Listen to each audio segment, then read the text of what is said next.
Recibido con un fuerte aplauso.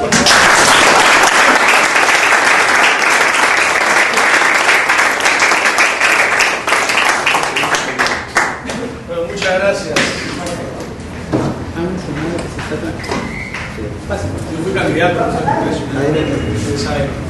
Y a partir de ese momento, un poco que cada uno realizó sus actividades profesionales, de manera tal que esto comenzó como un flashback para mí, regresar a esta casa donde, digamos, empezamos la corta campaña que tuvimos, campaña que creo que fue bastante exitosa, y reencontrarnos con los amigos que trabajaron en esa ocasión por ideas, en realidad, ¿no? En favor de ideas, en favor de un modelo económico, en favor de una visión del país liderado por Pedro Pablo, ¿no? Y secundado por partidos como el PPC y movimientos otros que muchos de ellos ahora están en el Congreso. Yo preparé una pequeña charla que tiene que ver, pues, con economía, política y emprendimiento, porque acá lo que estamos haciendo es reunirnos para seguir pensando alrededor del Perú, ¿no? y lo que queremos para nuestro país, y el papel de las políticas públicas, y el papel que nos toca jugar, no solo como actores económicos, cada uno en su campo de acción, sino como actores políticos, ¿no? Esto que estamos haciendo, yo supongo, porque este es un embrión de un movimiento político. Yo por lo menos estoy retirado de la política, pero ya vamos a regresar poco a poco, ¿no? Cuando se vaya reestructurando la cosa, hay que dejar un poco de aire al nuevo gobierno, estar siempre, como dijimos, desde un momento de ser vigilantes, pero también ver el futuro. Y cuando venía yo hacia esta casa, lo que pensaba en mis amigos españoles. ¿Por qué pensaba en mis amigos españoles? Porque cuando estaba en el mercado de la Facultad de Economía de la UPC, traje varias veces a gente del Partido Popular de España, y en particular a José María Aznar. Y pensaba en ellos porque ellos, cuando yo los traía alrededor de esa época, fue cuando perdieron la elección, una elección prácticamente ganada que tenían ellos hace unos 7 años, porque han adelantado las elecciones ahora, son cada 4 años normalmente, y la perdieron porque hubo un atentado, ustedes se acuerdan, en Madrid, de Atocha, un atentado como 3 días antes de las elecciones. Esa elección la tenía ganada Rajoy, ¿no? Pero la perdió por ese atentado y por la reacción que hubo, porque un poco José María Aznar había apoyado a los Estados Unidos en la guerra contra Irak, y en ese momento, digamos, en esa época yo estuve muy cercano a ellos, y ellos me dijeron, bueno, hay que seguir trabajando, la política, digamos, las cosas cambian, ¿no? Y vino la siguiente elección y Rajoy volvió a perder con Zapatero, esta vez sin atentado, felizmente, simplemente políticamente el PP está muy complicado, pero resulta que ahora, con la crisis en España y con todo lo que está pasando, bueno, se vienen las elecciones y es muy probable que Rajoy gane, ¿no? De manera tal que el aprendizaje de esa experiencia tan corta, señores, el tiempo pasa rápido, ¿no? Ahora uno está en el poder, eventualmente hay que incluso ayudarlos en términos de país, pero llegado el momento vamos a volver a estar presentes en el compromiso que tenemos con el país. Entre tanto, trabajemos con el país en cada uno de nosotros. Yo les quiero empezar el campo 52 empezar la charla mostrándoles una visión de largo plazo de la economía peruana. Es un gráfico que siempre utilizo yo, algunos ya lo habrán visto, se han asistido a una charla mía, Pero es importante ver, digamos, entender qué cosa pasó en el Perú en los últimos 20 años. ¿No? Porque pasaron muchas cosas y el Perú cambió, y es por algo que tenemos ahora un gobierno de izquierda que nos está derrumbando el país. ¿No? En el Perú lo que hubo a lo largo de todo el siglo XX fue una suerte de tragedia propia de las sociedades latinoamericanas, ¿no? Que explica en buena cuenta por qué el liberalismo actual, hasta el día de hoy, yo creo que eso va a ir cambiando en los próximos tiempos, tiene tan mala prensa, o tuvo tan mala prensa en América Latina. O sea, se ve, cuando uno habla de liberalismo, que yo me considero un liberal, ¿no? La mayoría de los peruanos piensa en los neoliberales, autoritarios, sin corazón, ¿no? En cambio, la izquierda es humana, es social, ¿no? Entonces, ¿por qué en la cabeza de la mayoría de los peruanos la cosa se presenta así? Yo tengo una tesis acá. Es porque a lo largo del siglo XX, ¿no? Lo que pasó en las sociedades latinoamericanas es que los gobiernos demócratas hicieron un muy mal manejo económico, y muchas veces las dictaduras militares hicieron un buen manejo económico. Lo que no significa que las dictaduras militares estaban bien, ¿no? Evidentemente fueron terribles, ¿no? En términos de respeto a los derechos humanos, las libertades individuales que defienden los liberales de la verdad, ¿no? Pero sucedió así. Si les hago el resumen, para el caso peruano, de manera muy breve, dejando de lado el periodo del civilismo, que fue el comienzo del siglo XX en el Perú, donde se combinó sí democracia, economía y mercado, ¿no? Pero Leguía fue tal vez el primer populista. Leguía se pareció mucho a Fujimori, ¿no? Un poquito, era como tuvo un manejo económico, digamos, muy popular, pero él fue un poco conservador también en lo suyo, y fue un dictador a medias, ¿no? Con una suerte de autogolpe, ¿no? y con un manejo, digamos, político férreo. Pero cae con la crisis del año 30 Leguía, y de ahí viene Sánchez Cerro. Sánchez Cerro hizo el ajuste económico militar, que fue derrocado por otro militar, no fue asesinado en realidad, y después entró otro militar, Oscar R. Benavides. La década de los 30 es una década en el Perú de militares haciendo una política económica ortodoxa, correcta, pero sin respetar los derechos individuales y las libertades políticas, ¿no? El primer gobierno de Prado, que va del 39 al 45, es un gobierno populista, y en esa época, además era la Segunda Guerra Mundial, muy populista, y por otro lado democrático.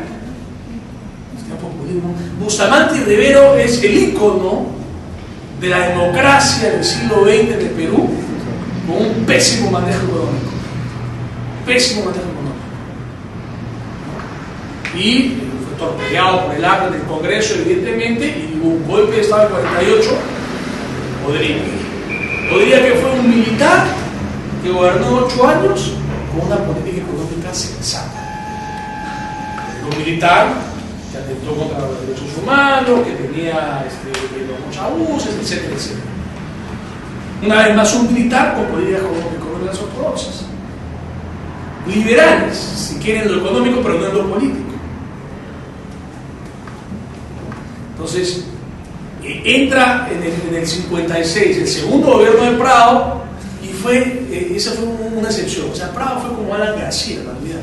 Fue un poco en paralelo. Su primer gobierno fue un desastre económicamente, y el segundo gobierno fue bueno y fue democrático.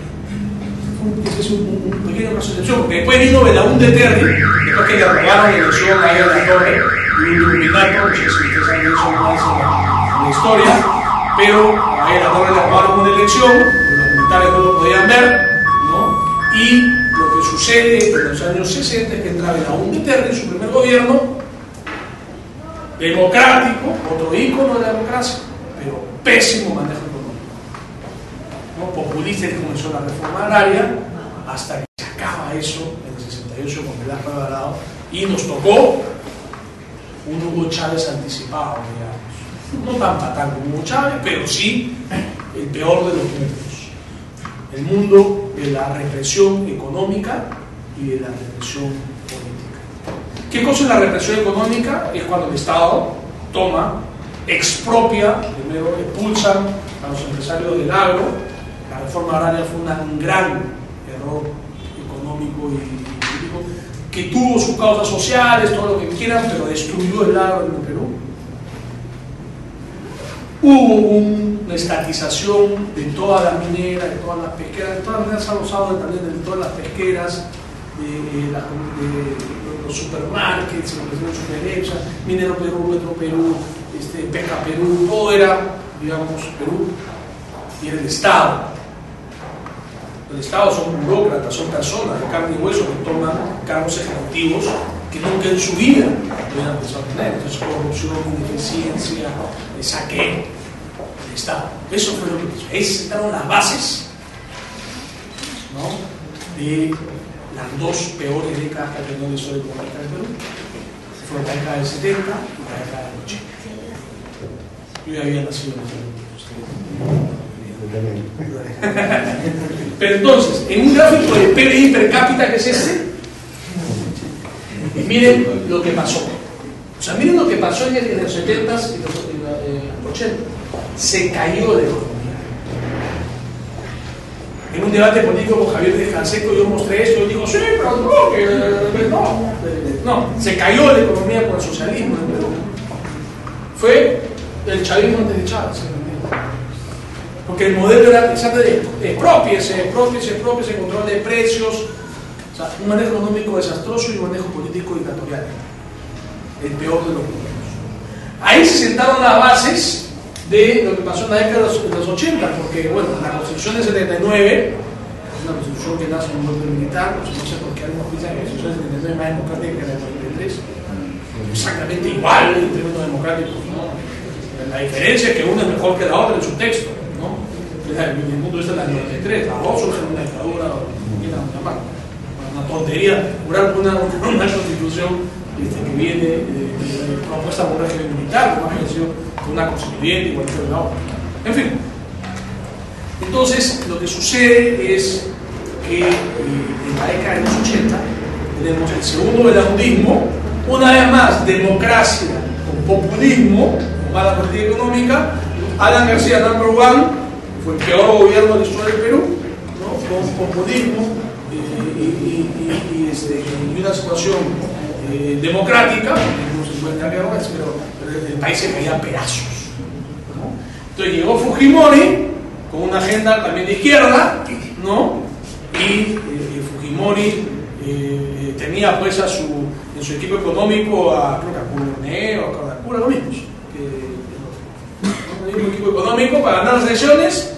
Se va a Washington, lo va Hernando de Soto, Carlos Rodríguez Pastor Padre, le dan 3-4 lecciones de economía, lo convencen y regresa acá y cambia su equipo económico y hace las reformas que había que hacerse, las reformas que había planteado Mario Vargas Llosa. Planteó esas reformas económicas que fueron dolorosas y en 3 años se arregló el Perú. O sea, en 3 años se arregló el tema.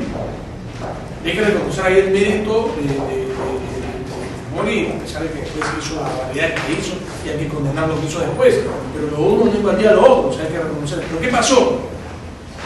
Una vez más, ahí cuando se hacen las reformas y tenemos una economía privada que se dinamiza, una constitución que impide que el Banco Central le preste al Estado, que fomenta la iniciativa privada, que genera las bases de una economía sana. Bueno, lo hace con métodos poco democráticos, evidentemente criticables, como el golpe del 92, ¿no? La historia no se puede rehacer, o sea que eso de preguntar si hubiese podido no derrotar a Sendero con golpes sin golpes es una pregunta que no podemos responder, que nadie puede responder, y hay que recordar el tema, si condenable hubo golpes, si condenable. Uno no puede estar de acuerdo, si uno es liberal no puede estar de acuerdo con un golpe de Estado, sino con otro golpe, y así sea la circunstancia que sea, pero sí económicamente el país se derrumbó. Pero lo que sucedió fue que con el paso del tiempo ese gobierno empezó a ser un gobierno corrupto. Ahí vieron, como decimos, empezó a tener más poder, ¿no? Pero mucha gente apoyó ese gobierno, mucha gente que ahora, digamos, dicen, no, mucha gente apoyó ese gobierno, y eso vamos a tenerlo claro. Y en el 2000 ya Fujimori había cometido el peor de los errores, que es tratar de reelegirse. Si él hubiese optado primero por meter a la cárcel a Montesinos y no reelegirse, hubiese sido un gran presidente, pero no lo hizo, fue cómplice y se hizo, y pasó lo que pasó. Pero una vez más ustedes ven un dictador, porque fue un dictador, digamos, más o menos blando, sobre eso ya no, pero sí fue un gobierno que tuvo una connotación dictatorial, hizo una política económica sensata. Ergo, la política económica sensata parece que era, digamos, se identifica con el autoritarismo. Es por eso que en los cerebros de la gente, cuando uno se quiere liberal, neoliberal, ¿no? Son los autoritarios, fujimontesinistas, eso es lo que pasaba hasta hace poco. ¿No? Eso es lo que ha pasado toda la década pasada. ¿Pero qué ha sido la década pasada? Ha sido la década del despegue. Y seguimos creciendo muy fuerte. Han sido 2 décadas en que hemos tenido gobiernos democráticos cuyo mayor mérito ha sido no hacer mucho. En realidad, lo mejor que pudo hacer Toledo es no trabajar tanto, en realidad. No trabajar mejor, porque lo dejaba, pero no trabajar. Entonces, las cosas salían y ese fue un gobierno que las cosas salieron más o menos bien, la Constitución se tambaleó bastante. Y después a la García se trepó la ola, ¿no? Comió todo lo que encontró, el camino y comió bastante. Digamos que ninguno de esos regímenes haya sido, digamos, ha sido santo, no creo, que no se puede afirmar nada, ¿no? Pero tampoco es que hayan sido gobiernos ejemplares. Pero sí hay que reconocer que el asunto se encaminó. No se hicieron las grandes reformas que le podían hacer, ¿no? En educación, en los últimos años avanzó algo, pero se avanzó bien poco. En salud absolutamente nada, seguimos con economía informal, tenemos todos esos problemas estructurales sobre los cuales hemos hablado en la campaña hasta saciedad. Hasta que llegó el 2011, pasó lo que pasó, pero fíjense ustedes que lo que tenemos es un análisis ya un poquito más reciente y todavía fresco y todavía no muy profundo. Tenemos una suerte de Fujimori de izquierda, ¿no? Es un presidente que ha entendido que la estructura que tenemos ahora impide, y sería una tontería, no tener un camino económico como el que hemos seguido, o sea, no aprovechar ese camino económico con componentes sociales, con algunos errores, yo creo, como el manejo del narcotráfico, etcétera, pero que estaríamos encaminados en un gobierno de izquierda moderada, a pesar de, digamos, la campaña y sobre todo la campaña anterior.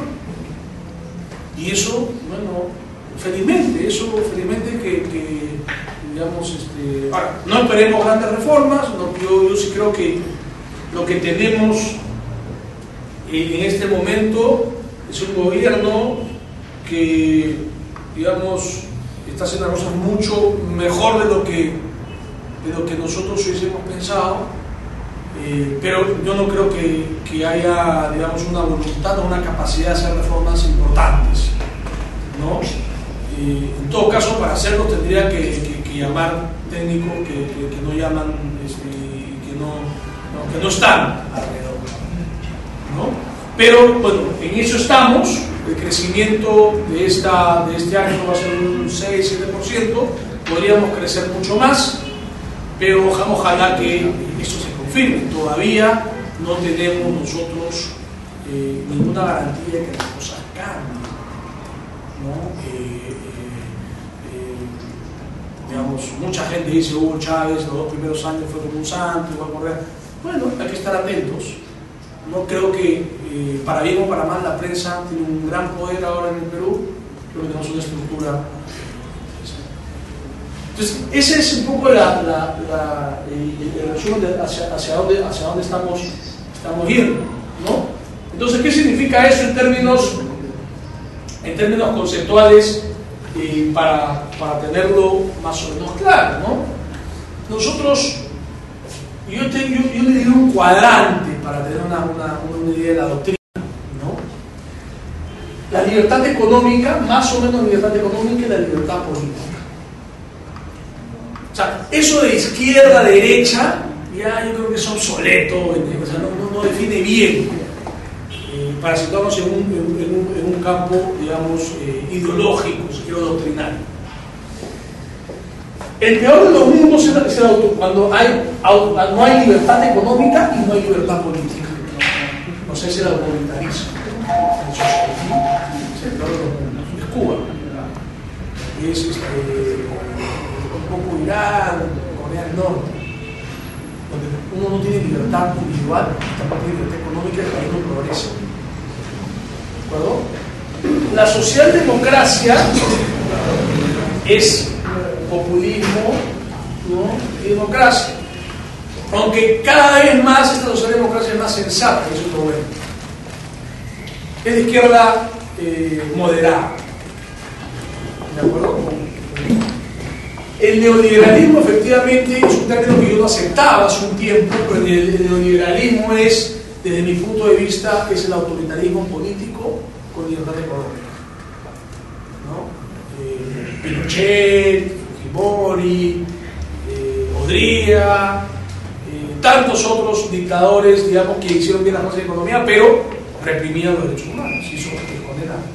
Y el liberalismo es aquella doctrina en donde tan importante es la libertad económica como la libertad política. ¿De acuerdo? Entonces, nosotros disentimos de Mario Vargas Llosa cuando él optó por apoyar a Ollantaytamala. Nosotros, ustedes saben, apoyamos, digamos, los de Keiko, pero, digamos, no podemos negar que, o sea, doctrinariamente no nos distanciaba de Vargas Llosa. Lo que nos distanciaba era en su interpretación de la realidad. Por ahí que tuvo razón, o sea, yo creo que no hay peor, digamos, insensatez que no admitir que uno fue por ahí que tuvo razón, por ahí que de repente no era, digamos, efectivamente este gobierno va a ser un gobierno de izquierda moderada, por ahí que, pero todavía faltan, digamos, 4 años y medio, ¿no? Más de 4 años y medio. Es importante que venga algo. ¿No? Yo no estoy muy de acuerdo, yo creo que las ideas cada uno tiene derecho a que sus ideas como dé la gana, ¿no? Eso no creo que sea, pero lo importante es saber que, digamos, lo que nosotros temíamos esto o tememos esto, y él sostuvo que iba a ser esto. Entonces vamos a ver cómo va el tema, ¿no? Porque es como un poquito yo lo resumo, ¿no? Yo pienso que nosotros estábamos acá, que era el autoritarismo político con libertad económica, ¿no? Yo había puesto este cuadrante, ¿no? Acá estaban todos estas ensaladas que no se entienden muy bien, ¿no? Y la gran pregunta es si se han movido para acá. Esa es la gran pregunta. Hasta el momento, sí, podemos decir, bueno, tenemos un director del Banco Central adecuado, no hay cambio de la Constitución a la vista. Tenemos un ministro de Economía que es muy bueno, tenemos, digamos,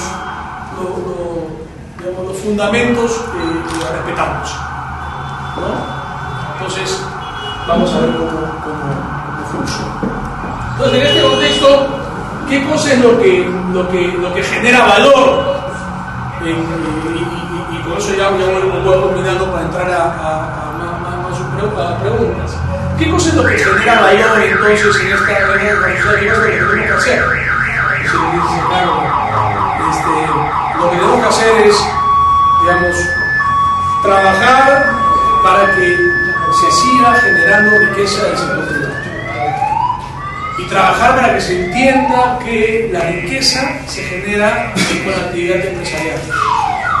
Todo lo demás es distribución, todo lo demás es gasto. Yo escribí con Álvaro Vargas Llosa un libro en donde reseñé los casos del AG Group y de Topitope. Ustedes lo deben haber escuchado, ¿no? Y son, digamos, desde cierto punto de vista, ejemplos de cómo la libertad económica genera espacios para la movilidad social. Es decir, para que gente pobre se convierta en gente, digamos, con una situación de vida adecuada.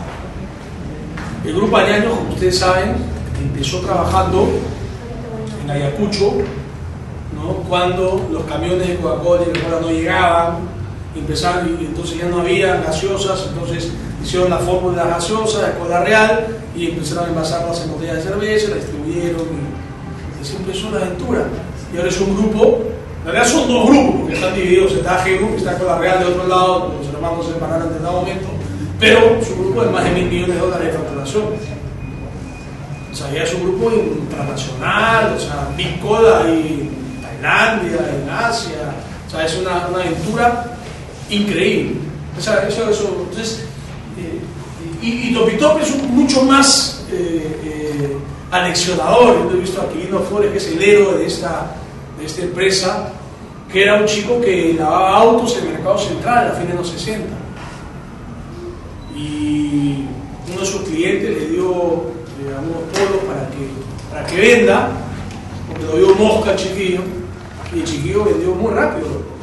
Y siguió vendiendo polos y después se convirtió en ambulante, y después se dio cuenta que había digamos, oportunidades para vender polos. En esa época eran polos estampados, y siguió, y pasó de sus hermanos vinieron a trabajar con él.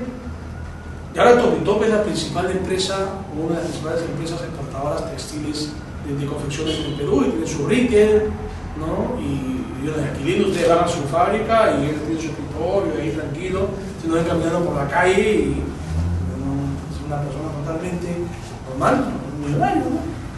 Que emplea 5.000, 6.000 personas y que bueno, factura al menos 250 millones de dólares al año de todas sus empresas, ¿no?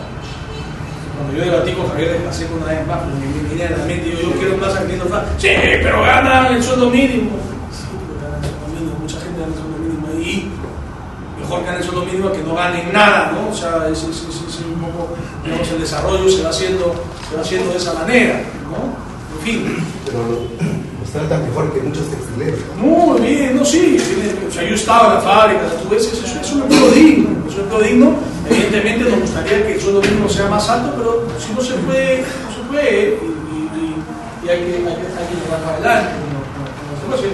En eso consiste justamente el desarrollo, ir paso a paso, ¿no? Entonces, ¿cuáles fueron los factores de éxito de Cola Real? La convicción, innovación constante.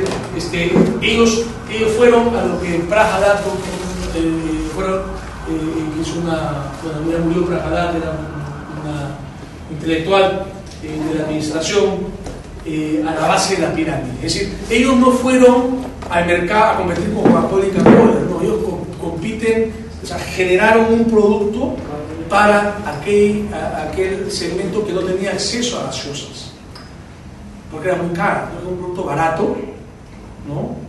En formato grande, distribuido, digamos, no con camiones, sino informalmente, dulzón, otro producto.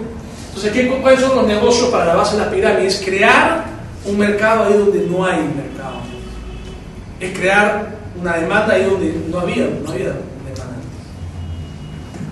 ¿no? Con gran volumen de contenido, la calidad, acceso, ¿no? Y una expansión gradual. Ellos empezaron por las provincias y llegaron a Lima después.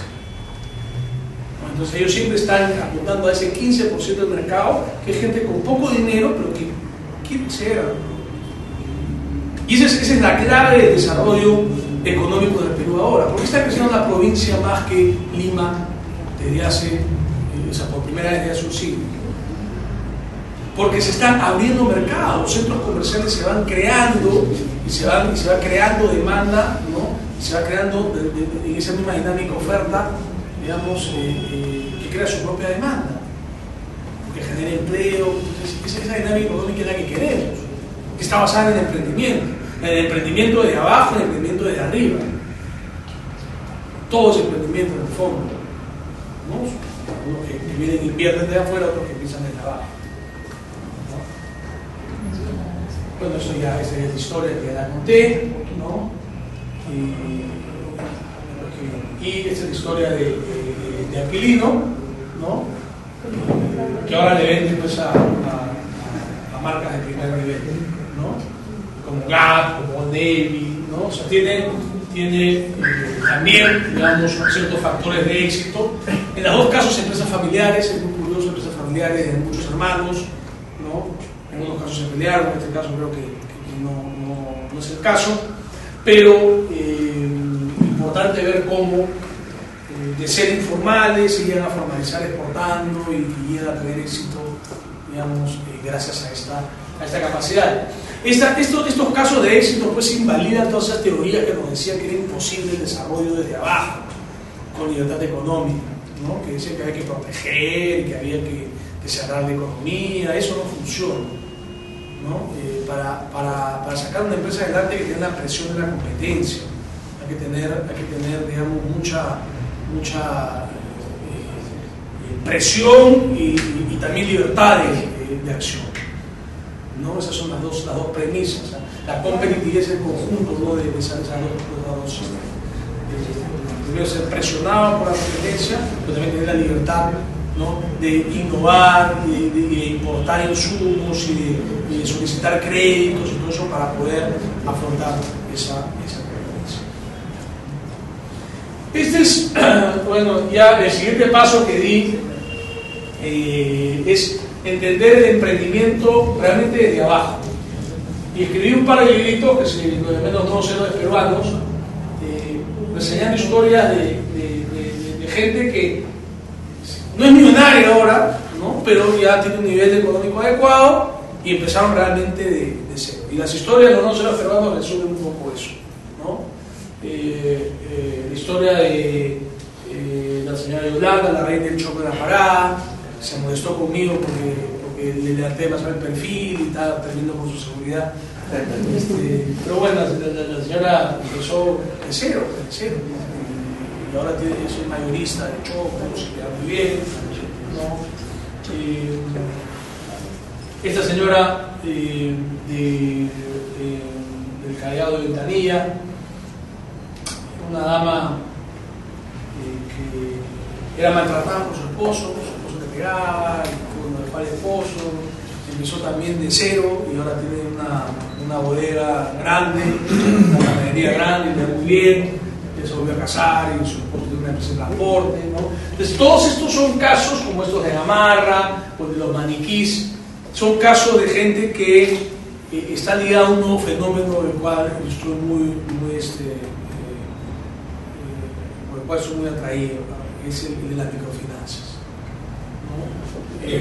Las microfinanzas han permitido que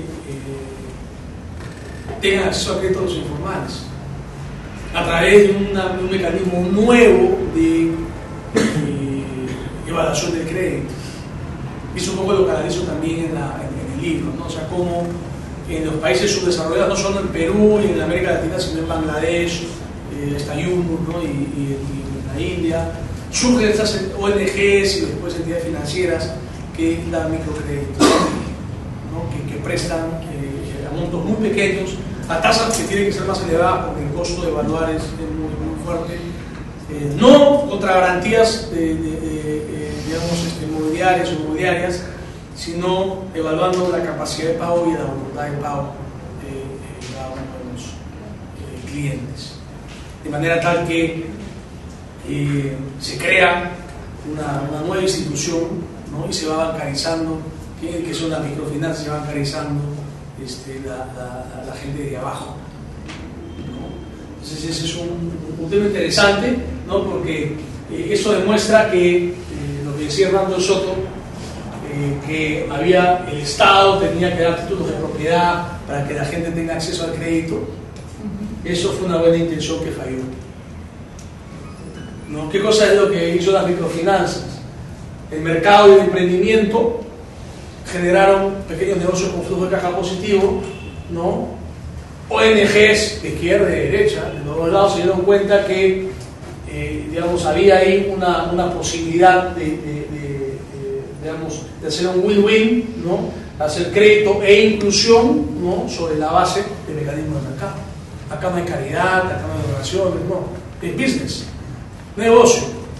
Mi banco es un banco sumamente rentable y le presta a los más pobres. Los pobres toman el crédito y pagan, y no hay morosidad y crecen. ¿Por qué? Porque en esos segmentos donde está creando nuevos mercados hay más rentabilidad. Entonces, con libertad económica se genera impulsión.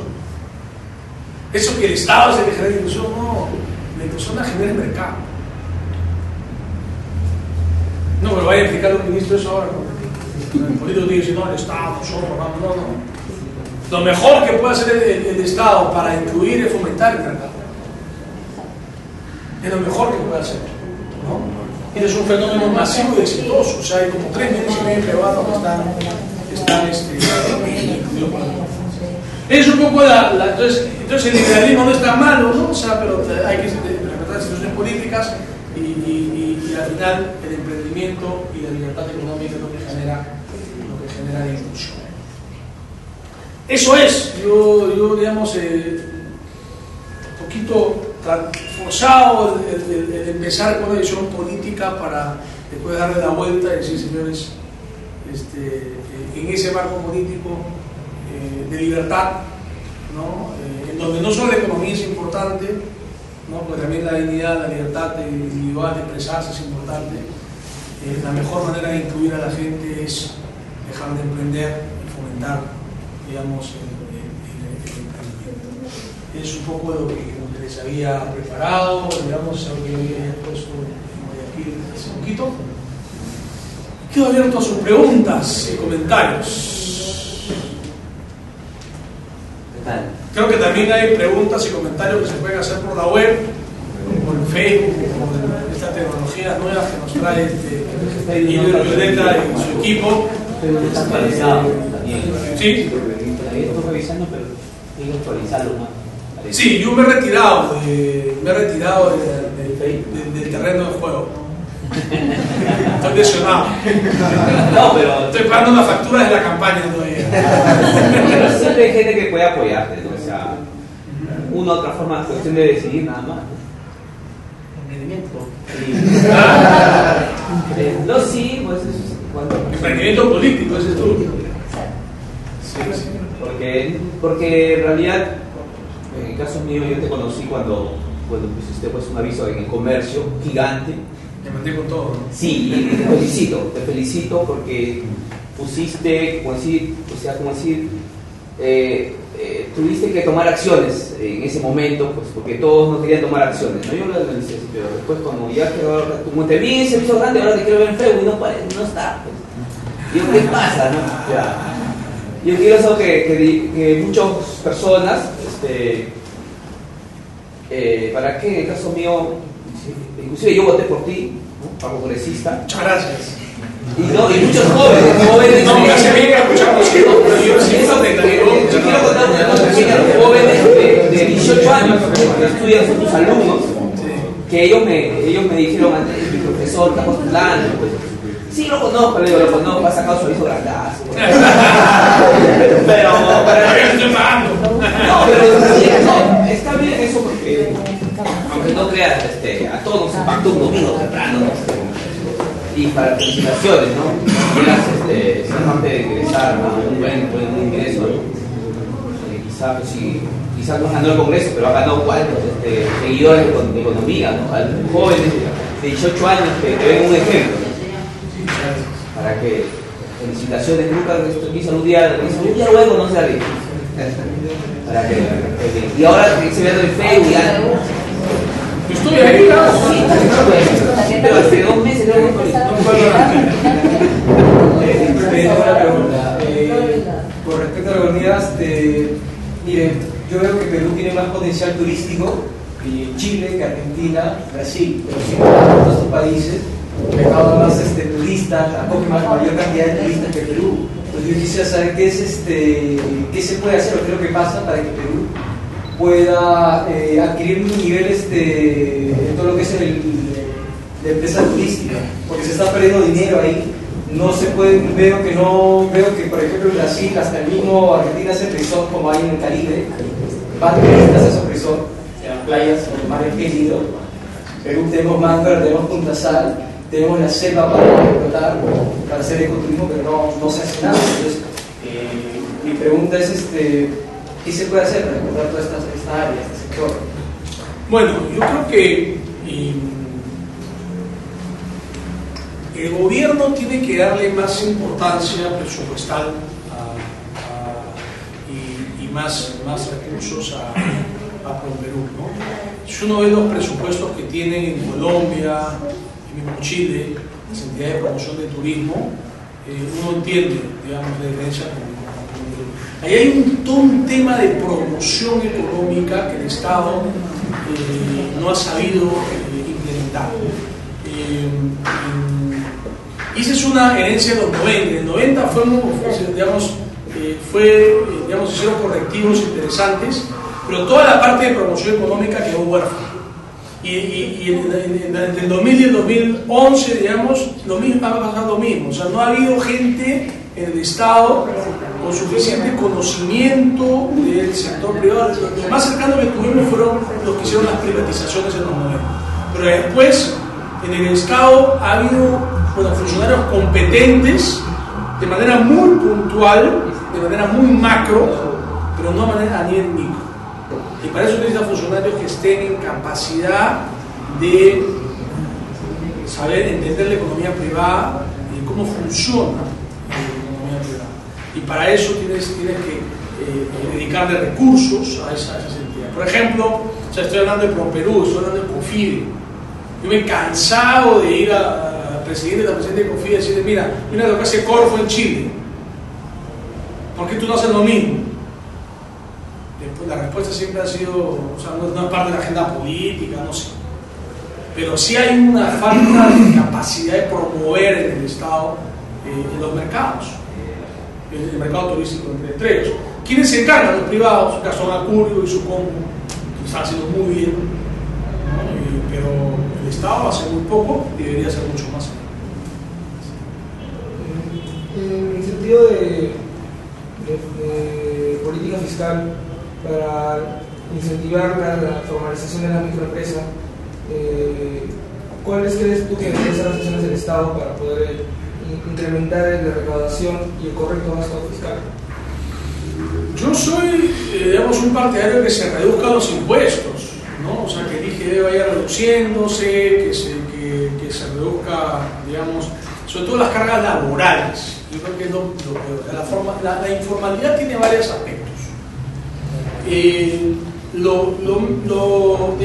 Cuando una empresa se crea, formalmente lo primero que hace es facturar, ¿no? O sea, tú facturas, ¿por qué? Porque, si tú eres proveedor o vendes, si no estás, si eres tú, estás ligado a la economía formal, de alguna manera tienes que facturar. Entonces ya pagas IGB. Esa es una primera barrera, ¿no? Entonces, las ventas sin factura son la primera, las ventas con factura son el primer paso de la formalización. Entonces, baja tu IGB lo que más que puedas y vas a tener más empresas formales. Pero lo más, después, tú ya tienes factura, entonces ya declaras al SUNAT, tienes que tener tus estados financieros, ¿no? Y pagas impuesto a la renta. Entonces, impuesto a la renta, trata de ser lo menos rentable posible para pagar lo menos impuestos, contablemente. Las empresas, claro, si eres una empresa chiquita, te gastas todo en sueldos, al final no es un gran escollo el impuesto a la renta. El IGB es un poco, ¿no? En todo caso, tienes IGB, tú recuperas el IGB, entonces es un gran escollo. Para mí, el gran escollo de la formalización son las cargas laborales. El gran escollo. O sea, no es posible que, si yo quiero poner un trabajador en planilla, se va a incrementar su costo del 50%. ¿No? Entonces, no lo pongo en planilla, no lo pongo en planilla. Entonces, ¿por qué? Porque tengo que pagar. Es salud. Así, el trabajador en cuestión tenga un seguro privado. Mucha gente tiene salud, ¿no? Pero, digamos, tiene un seguro privado porque no quiere ir de salud. Eso debería, digamos, salud, esa carga debería ser libre, ¿no? O sea, que sea, digamos, tener el derecho a comprar un seguro privado y no tener por qué pagar salud. Después viene el tema de la AFP, viene el tema de CTS, ¿no? Y así, y la carga laboral del empleado. Entonces, tú tienes esas cargas laborales, son las que deberían reducirse, ¿no? Para poder, digamos, lograr que una empresa pague su IGB, pague su renta y tenga sus trabajadores empleados. El corazón de la informalidad, para mí, está en las cargas laborales. Claro, pero claro, en ese sentido, de acuerdo contigo, pero en el punto del IGB, ¿hasta qué punto, hasta qué porcentaje, cuántos puntos se tienen que bajar el IGB para que sea realmente atractivo y el Estado tampoco se vea perjudicado? Bueno, yo creo que todo un estudio. Eso es materia más de un estudio, pero el problema es que el Estado en este momento tiene más plata de la que puede gastar. Pero no sería mejor que para las pymes se les pueda reducir el impuesto a la renta. Yo creo que más importantes son las cargas laborales. Pero eso es también difícil, porque ahora el Congreso ha aprobado que en la Comisión del Futuro de Trabajo incluir a las pymes dentro de la nueva ley. Sí, pues. Y entonces eso va a ser peor, porque va a alejar, porque la gente no va a Eso que querer. tenemos, yo no creo que haya ningún progreso. La gente no va a querer, los nuevos empresarios no van a querer contratar a la gente en planilla, todos van a querer pagarlos por recibos honorarios. Va a ser peor. Así es. El mismo Estado es así. Ajá. Eso va a alejar. Consulta. Yo la verdad soy un pelín interesado en el informalizado, bueno, me llama mucho la atención lo que están diciendo. Quería hacer dos preguntas puntuales respecto a lo que es outsourcing, tercerización, ¿no? En todo el mundo se da, ¿no? Pero aquí Mala, bueno, dijo que se iba a sacar, ahora decía lo mismo. Número uno, ¿usted qué piensa? ¿Lo va a llegar a sacar o no? Uno. Y dos, el aspecto de la SUNAT. O sea, yo en este andar, obviamente me he fallado, me he equivocado porque hay tantas normas, ¿no? Que van saliendo, que sacan. Entonces, por ejemplo, yo digo, si me llegan a SUNAT, como quieras, o sea, siempre te va a buscar algo que igual ha fallado. Entonces, si ahorita me hacen una auditoría, me va a agarrar un montón de errores. Pero yo estoy inscrito como pyme también. Entonces hay beneficios laborales, ¿no? ¿Usted cómo ve a la SUNAT en el aspecto con las pymes? ¿Que las están así apretando horrible? ¿O que no se me dejan un par de años? Porque pues sale que salió la pyme que era 2 años. Bueno, yo creo que la labor de la SUNAT, eso creo que es lo que debería hacer es dejar de ser una SUNAT policíaca para ser una SUNAT más de atención a los clientes. Porque en buena cuenta los contribuyentes son los clientes de la SUNAT. Pues los trata como si fueran, digamos, delincuentes. La policía, ¿no? Entonces yo creo que ahí, o sea, se puede ganar mucho formalización, ¿no? Que evidentemente no se trata de ser blandengue, pero sí tener una actitud, digamos, de inclusión. Un buen término para la SUNAT, ¿no? Se incluyen a las pymes, pero sean inclusivos, pues. No se espanten, ¿no? Entonces, vamos a ver cuán inclusivo es este gobierno. Parece que tiene también el espíritu del humorismo, me da la impresión, ¿no? O sea, así autoritario, Sí, es muy complicado. En el mundo está sucediendo ahorita un montón de situaciones, como Libia, ¿no? Con la muerte de Gaddafi, en Grecia está habiendo un montón de problemas. Europa se ve ahorita debilitada con la cuestión del euro y Estados Unidos también está en crisis. ¿A quién vendemos? Las pymes. ¿Cómo vendemos las pymes? El mercado interno está sosteniendo el desarrollo, pero nosotros, digamos, no es que estemos blindados, es que el Perú se está desarrollando hacia adentro. Hay que seguir buscando el mercado interno. Es ahí donde está la mayor fuente de demanda. Sobre todo a raíz de la crisis internacional. Por ejemplo, digamos, ahora con todo este crecimiento del crédito y del microcrédito, el Perú está verdaderamente protegido de una burbuja crediticia, por ejemplo, de dar créditos y que luego no lo paguen los Estados Unidos. Sí, yo creo que sí. Digamos que la Superintendencia de Banca y Seguro es una de las instituciones que mejor se ha fortalecido. Es realmente un orgullo, ¿no? Yo lo digo, que haya una institución que funcione mejor de lo que funcionan las reguladoras en los Estados Unidos y los países desarrollados. Los niveles de morosidad son bajos, digamos, los mecanismos de regulación son los adecuados y tenemos una banca que está bastante solvente. No hay una burbuja inmobiliaria, no hay una burbuja, no estamos libres evidentemente de que hayan problemas relacionados con la crisis internacional, pero los indicadores financieros del Perú en general son lo mejor que hay en el mundo. Porque reservas internacionales, digamos, ese tipo de indicador. O sea, no podemos caer en una crisis de que la gente dice, no, en ese momento, felizmente no. Los créditos creo que es un ejemplo de países pobres, ¿no? Estados Unidos, en Pero acá también se desarrolló independiente, o sea, fue paralelo. Hay una pregunta a la distancia, pero el gobierno de Humala casi cumple 100 días. ¿Cuál es tu balance económico? El balance económico es bueno. Yo creo que los principales errores han sido, estamos viendo a nivel político, ¿no? O sea, lo que ha pasado con el vicepresidente recientemente, el tema de la forma en que se está tratando el tema del narcotráfico, los temas en Cancillería que son un poquito complicados, ¿no? Yo creo que a nivel económico el asunto va bien. Yo creo que hay sectores como la pesca que merecen, digamos, tal vez un mejor ministro. Dos, el impuesto a las llamadas sobre ganancias mineras ¿va a generar algún tipo de efecto adverso en relación a la competitividad con Chile, Colombia, Australia, otros países? Yo creo que sí, digamos, esto se termina de cerrar rápido porque no se ha terminado de cerrar,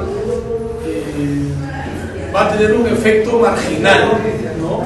Porque los precios de los minerales están bastante elevados y porque Perú es un país rico. Yo creo que si ya se mantiene el esquema que se ha definido y no se mueve, podemos salir adelante.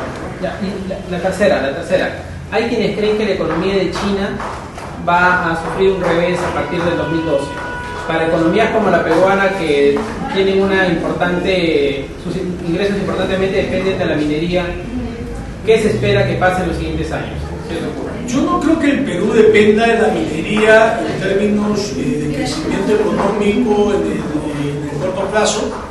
Perú depende mucho de la minería en términos de generación de divisas. Y nosotros tenemos un monto de reservas internacionales bastante importante. En consecuencia, eso por un lado. Por otro lado, yo no creo que China se desacelere de manera tan brutal como los países de Europa o de Estados Unidos, porque tiene otra estructura. Básicamente en China lo que está pasando es que es un país que, como el Perú, guardando todas las distancias, está creciendo mucho hacia adentro. Hay mucho pan por reganar todavía en China, mucha población que incluir a la economía y mercado. En consecuencia, yo no creo que China deba caer en una recesión, ni mucho menos. Va a haber desaceleración, pero es tan grande que no creo que tenga un efecto como el que se está pensando, ¿no? Bueno, pero eso nadie tiene bola de cristal, ¿no? Así que nada, algunos prenden velitas, otros no. Yo creo que soy un poquito más optimista, pero puedo equivocarme, ¿no? Gracias, Daniel. En tu grupo ONG que hoy invertirme, ¿no? Sí. Tu teléfono, cómo te contactan, por favor. Yo lo que quiero acá es promover un programa de becas para jóvenes de provincia, que lamentablemente no nos tenemos para jóvenes de Lima todavía, que se llama Emprendeahora. Pueden entrar a Emprendeahora en Facebook y jóvenes universitarios de provincia que tengan menos de 25 años. Hay una beca, hay un concurso para una beca que está abierto para el verano venir 3 días a Lima a aprender de emprendimiento, de economía y mercado, de democracia. Entren por Facebook y pueden, se emprende ahora, ¿no? Tiene su tiene su web, me pueden contactar a mí también por Facebook. Para moverme un poquito, yo estaba un poquito apagado ahorita porque tengo mucho trabajo, pero yo creo que por las redes nos podemos comunicar bien, no más que darle la dirección, si es antiguo. Y bueno, asesorías para pequeñas empresas. Hay, también estamos convocando un concurso de planes de negocios que pueden entrar y nos buscan Bit Network, ¿no? bitnetwork.org, y ahí hay un concurso abierto de planes de negocios, ¿no? Ese es Emprendedora, tiene su web también, emprendedora.org, pero si entras a Bit Network también puedes, si entras a bitnetwork.org, no con Business in Development, Bit Network.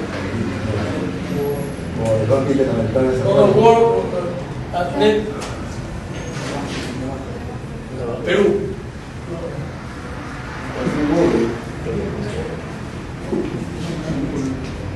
Ahí está abierto el concurso de planes de negocios. A veces la general puede ser Perú.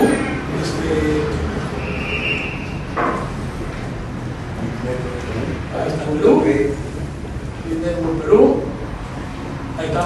Y ahí Big Challenge 2011 recibe propuestas de negocios del 15 de noviembre. Anímense a participar y hay ganadores, hay premios, ¿no? Todo el perfil de plan de negocios entra por el website. Una pregunta, ¿no creen que el crecimiento económico ahorita en parte es una falacia porque se debe debido a las remesas? O sea, la gente que vive en Europa, ¿no? Que gana manda dinero acá y a sus familiares, y en vez de invertir gastan pues en los centros comerciales, gastan en comprar parados tecnológicos. Entonces se produce como, digamos, un cierto crecimiento económico, que la gente tiene más dinero y puede hacer esas cosas. No, te explico por qué. El crecimiento económico lo que mide es el valor agregado, es decir, lo que se produce acá, no lo que se gasta únicamente. O sea, hay un componente, tú lo puedes ver por el gasto, pero también lo tienes que ver por la producción. Entonces, el crecimiento económico lo que te mide es el valor creado acá, ¿de acuerdo? Que puede ser exportado o puede ser comprado por esas remesas, etc. Eso en primer lugar. O sea, hay un crecimiento económico real, o sea, la estadística no miente, o sea, cuando uno ve la estadística de crecimiento es un dato real. En el Perú, por ejemplo, en Argentina, casi la Kirchner ahí es más, ¿de acuerdo? Y en segundo lugar, tú sabes que las remesas han bajado por la crisis en Europa. ¿Ya? Entonces no hay, o sea, si hubiese ese efecto, tenemos un crecimiento de 6.5, 7, y el peso de las remesas en el Perú es importante, pero no es tan fuerte como para influir a nivel macro. Última pregunta, porque ya me están haciendo señas para no aburrirlos y... Me imagino, Daniel, solamente de repente ya para una próxima oportunidad que podría hacer referencia al marco internacional de todos estos años que tú has comentado al comienzo, ¿no? Y lo que ha pasado en Perú, la aparición del comunismo, luego vienen las guerras, Estados Unidos extrae ingentes cantidades de dinero, a pesar de lo mucho que nos puede querer, ¿no? Como, digamos, sus hermanos menores, ¿sí? Pero todo el dinero con el plan Marshall en Europa, obsequiado por allá. Pero sin embargo la esperanza nuestra, ¿no? Esa mezcla de gente de todo tipo, nuestra creatividad, creo que todo eso, ya por las circunstancias que se están dando, la juventud de nuestra gente, lo que habla Pedro Pablo, la oportunidad esta de la ventana, la oportunidad de 15 años, ¿no? Mujeres que están ingresando al mercado laboral, todo eso está influyendo tremendamente para crear una situación de momento oportuno de Perú. Pero de repente para una próxima oportunidad sería bueno también saber de tu lado todo ese contexto, ¿no? Porque Perú es digamos una lanchita ya ha habido una serie de barcos en todo este mar en los últimos 100 años, todo eso nos ha estado influyendo también, restando oportunidades, en fin, ¿no? Para una próxima ocasión. Sí, sí, yo creo que es muy vasto lo que has comentado. El contexto internacional está cambiando y está cambiando muy rápido, ¿no? Y eso tiene que ver mucho la juventud y las redes, ¿no? Y mira lo que está pasando en Chile, ¿no? Mira lo que está pasando, mira todo lo que ha pasado en el Medio Oriente, ¿no? Creo que lo que hay es mucho más conciencia social. Las cosas pasan mucho más rápido y más participación. La participación de la gente ya es mucho más transparente, ¿no? Es por eso que ahora me estoy dedicando yo a ayudar a las empresas a salir adelante en sus planes de negocios, pero con un programa de sostenibilidad y de diálogo social, y eso no puede dejarlo ya de lado, ¿no? Eso ni la política ni la empresa privada puede dejar de lado la comunicación social y la sostenibilidad para salir adelante, ¿no? Una última pregunta. ¿Qué pasa si existe demasiada importación? Sabemos que se dice que todo tenemos que vender aquí, ¿okay?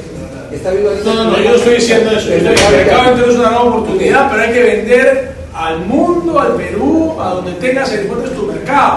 Pero digo que el mercado interno está muy bien. No, acá importamos, exportamos, no hay fronteras económicas. Está viniendo ahorita un montón de telares indios, ¿no? O telares chinos, si no me equivoco, la tela, ¿no? Eso perjudica de alguna manera la economía porque... Al contrario, porque lo que importan son los de gamarra que necesitan ese lado para vender la ropa barata. Por favor, o sea, esa cosa de... El algodón no cabría en ese... no podría... digamos, el tema de la protección no sepa nada. O sea, en fin, ¿a quién proteges? ¿Al empresario rico para que los pobres paguen más caro para que el empresario rico tenga su empresa? No, así no es. Como decía eso ya fue. El parásito criollo, como decía. Ya fue. El tema tiene que ser libre, la economía así que está demostrado que es el que mejor funciona, y los mismos textileros que eran los más proteccionistas antes fueron los primeros promotores del TLC para exportar de Estados Unidos, y así tiene que funcionar. Hay que meterle al trabajo nomás, hay que competir. Esa es la salida a las redes sociales. Bueno, ahí nos vamos a hablar.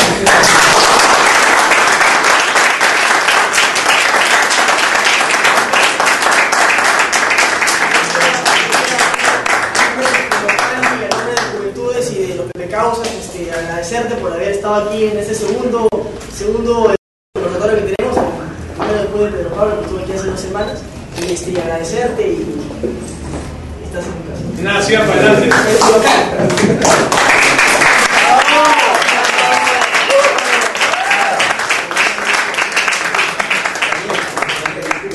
También en nombre de todos los jóvenes, tú sabes que eres un líder, representas un líder dentro de todos nosotros, y esperamos seguir contando contigo, no solamente en este conversatorio, sino en los demás que podamos contar con tu presencia, ¿no? Y esperamos que visites esta casa que es de todos los Pepe Causas. Encantadísimo. Gracias.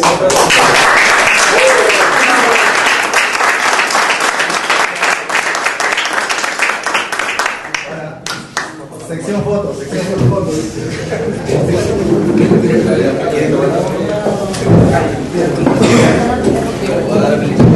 Hay uno que se quiere tomar fotos contigo. Hay un receso de 10 minutos. Si no es una oración, es una galleta. Sí, hay más que hablar. Vamos a seguir, así que tomen su break.